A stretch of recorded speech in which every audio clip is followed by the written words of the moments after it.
Hi, I am Joe, a bit of linear algebra that stuffs your head full of news stories. And here's my artificially generated recap of last week's most important cyber news. I'll begin with something massive. Recently, Cybernews researchers discovered possibly the largest collection of leaked passwords to ever be collected. Almost 10 billion of them were posted by a user on a hacker forum. The poster has quite a bit of history with sharing leaks, and there's no reason to suggest that the list is bogus. Our human researchers sifted through it and determined that it is a collection of both old and new leaks, a super leak combined with the express purpose of making the lives of all kinds of hackers and scammers easier. The passwords can now be combined with random usernames and thrown at popular websites until something fits. The sheer number of them means that there's a huge chance of success, and millions of people can find their accounts stolen in a matter of hours. The only way to avoid that is to act fast. The entire leak is uploaded to our password leak checker, so you can enter your password there and see if it was leaked. And in case you are skeptical and want to know if the password leak checker can leak passwords, the answer is no, it can't. Just like with other similar checkers, your password never even leaves your device.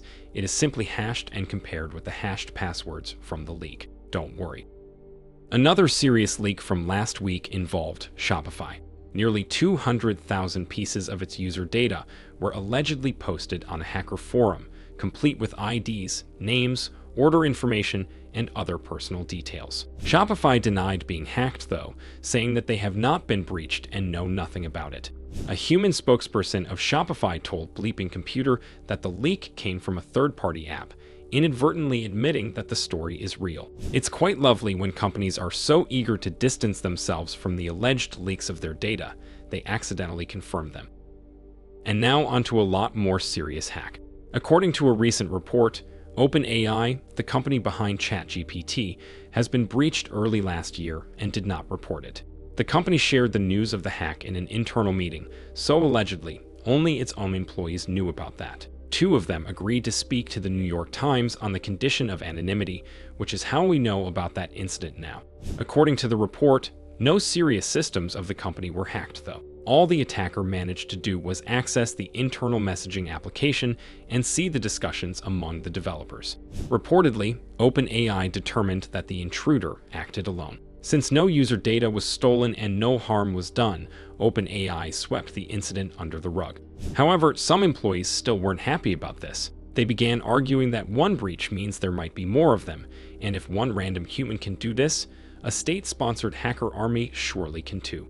In its response to the New York Times, OpenAI said that it is doing its best not to let the AGI technology get stolen from its servers, which is as large of an assurance as we ever going to get, I guess. On a more positive note, Europol said it successfully pulled off an operation that disabled nearly 600 IP addresses connected to the uses of cracked Cobalt Strike. Those uses almost certainly involved illegal things, such as malware distribution.